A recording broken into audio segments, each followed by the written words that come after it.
Hola, mi nombre es Matías. El tema que me tocó es la democracia y el Estado de Derecho. El Estado de Derecho es el Estado cuyo poder y actividad viene regulados y sometidos por la ley. Tiene tres elementos. Primero, el imperio de la ley, que es el principio de gobernanza en el que todos están sometidos por las leyes.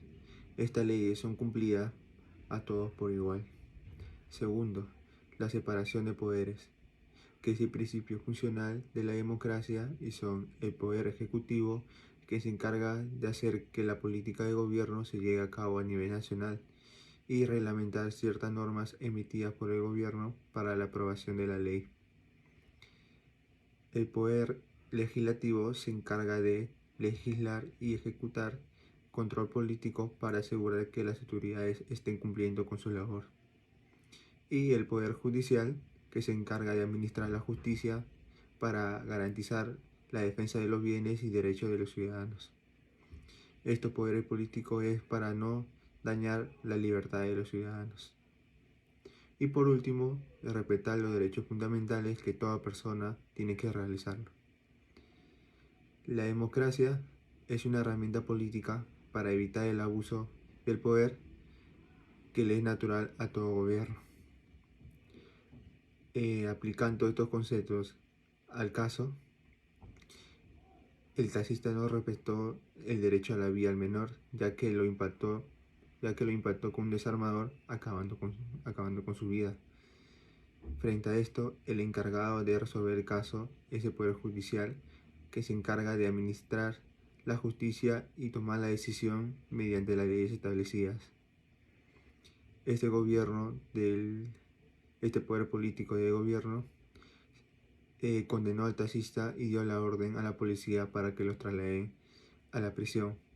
Pero la justicia en Perú es fatal, con tan solo ver las noticias que las personas van en contra de las leyes y salen libres por la corrupción. Esto se debe a que no hay autonomía e independencia en los poderes políticos. Así que el padre menor necesitará un abogado para que se cumpla la justicia de su hijo y el agresor asumir la responsabilidad a partir de la decisión del juez. Buenos días, profesor. El día de hoy yo, Camila Roque, voy a hacer mi análisis sobre los derechos y deberes ciudadanos en este caso. Antes de nada voy a dar los tres conceptos. Los deberes son la contrapartida de los derechos, obligaciones que los derechos ajenos y propios imponen a las personas, y los derechos están ligados y surgen de la misma naturaleza humana. Y esta naturaleza debe ser digna, racional y libre. Tanto los deberes como los derechos deben ir juntos de la mano, digamos así, porque tú no puedes tener los derechos si tú no has cumplido tus deberes como ciudadano, y tú al cumplir tus deberes obtienes los derechos. Y por último, la Constitución política es la ley fundamental donde se rige el derecho, la justicia y las normas del país.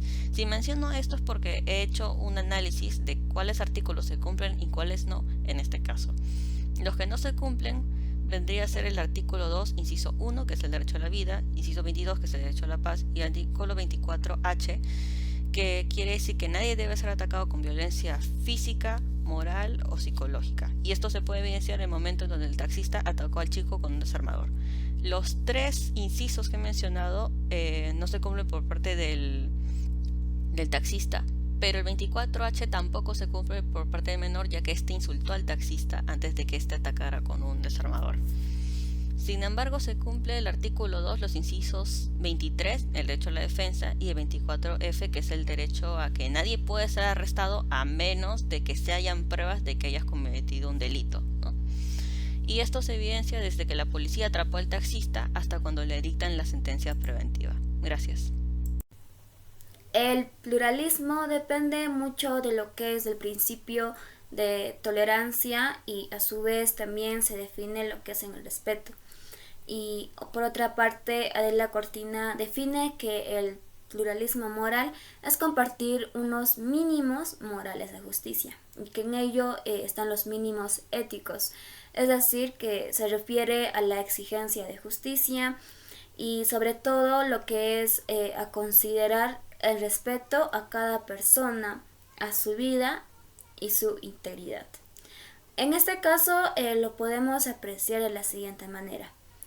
Si bien sabemos que el taxista lo que hizo fue atacarle con un desarmador y lo que ocasionó fue su muerte. En los mínimos de ético nos menciona que debe haber un respeto hacia la persona y a su vida. Y en acá vemos que el taxista lo que hizo fue matar al menor. Entonces está yendo en contra de ello. Y por otra parte también, en los mínimos éticos también se refiere lo que es a la exigencia de justicia. Y en este caso, los familiares, al ver esa situación, al observarlo, lo que hicieron fue buscar una sentencia para él, exigieron justicia para que pueda ser detenido. Otro tema a tratar es la tolerancia. Si bien es cierto, la tolerancia es la virtud de distinguir entre las cosas que deben ser soportadas y las que no deben serlo. Pero para poder adoptar esta postura, si supongamos que una persona es arrogante, prepotente, al escuchar una opinión o al ver en la situación en la que se encuentra, ya está siendo una persona intolerante. Y en este caso lo podemos ver de una manera muy clara.